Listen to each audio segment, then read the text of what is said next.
murabe neza iyo sanamu muyirabe neza muraza gutegera ingene vyagenze kw'isanamu iboneke ngo amashime.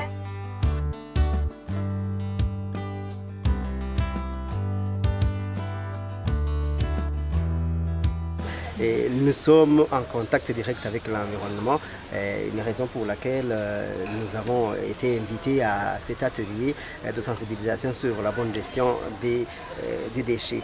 Alors, comme bénéfice à cette formation, on a entendu, on a pu échanger avec d'autres organisations qui travaillent sur la thématique environnement, sur la thématique gestion des déchets, qui transforment les déchets en d'autres objets. J'ai vu des opérateurs dans le domaine de la fabrication des meubles à partir des déchets, à partir des objets jugés inutiles. Et là, nous avons vraiment gagné. Et nous allons continuer à collaborer pour que la gestion des déchets puisse être une question plus vaste et en tant que médias, pour que nous puissions aussi faire avancer cette initiative de gérer de façon responsable ces déchets qu'on trouve ici et là dans nos communautés. Il y a cette gestion qui est vraiment quelque chose de nouveau parce qu'on a travaillé, on a produit des émissions en rapport avec l'environnement, mais on ne savait pas, auparavant, on ne savait pas que ces déchets peuvent être transformés en d'autres objets. Aujourd'hui, c'est faisable. Il y a des organisations qui y travaillent déjà.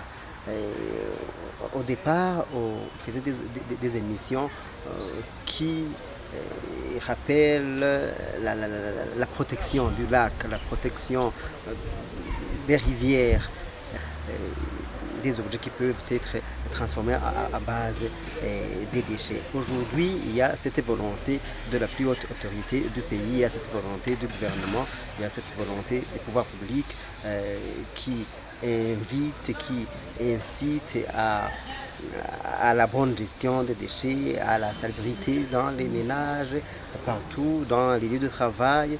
C'est une initiative du chef de l'État, vous l'avez entendu, et là, ça s'est répandu jusqu'à la petite sphère administrative. Vous avez vu, vous avez entendu l'administrateur de la commune de Mukaza inviter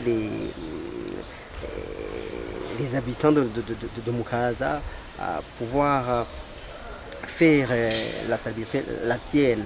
Alors, je crois qu'avec toutes les forces de la nation, la gestion des déchets pourra être une réussite pour nous. Et en tant que médias, nous promettons de continuer à sensibiliser la population parce que c'est cette population qui côtoie tous les jours ces déchets. Et nous allons les orienter vers ces organisations qui fabriquent ces déchets en des objets utiles pour la vie quotidienne.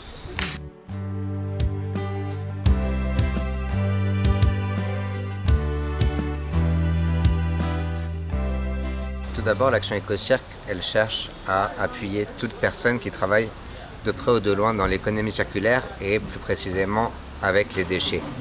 Que ce soit les autorités, les associations ou les acteurs économiques qui travaillent pour collecter, recycler, valoriser les déchets et éviter qu'ils ne soient brûlés ou qu'ils finissent dans le lac Tanganyika ont un grand rôle à jouer. Et on sait qu'aujourd'hui, surtout les déchets qui sont jetés et abandonnés dans la nature, une bonne partie l'est parce qu'il y a peu de systèmes encore efficaces de collecte et il y a aussi peu de sensibilisation qui est faite sur l'importance de trier. Aujourd'hui, si on veut atteindre les gens, il est important que les médias puissent jouer leur rôle de manière proactive, je dirais. Et quand on parle avec eux depuis le début de l'action et depuis qu'on est sur le terrain, c'est qu'il y a eu ce besoin d'être mieux informé sur le sujet, avoir des chiffres, connaître ce qui existe en termes de solutions. Et c'est de là qu'est née l'idée de réunir les médias qui voulaient participer à ce genre d'atelier de sensibilisation, d'échange, de venir. On a eu un questionnaire, tout le monde estimait que le sujet des déchets était un sujet très grave.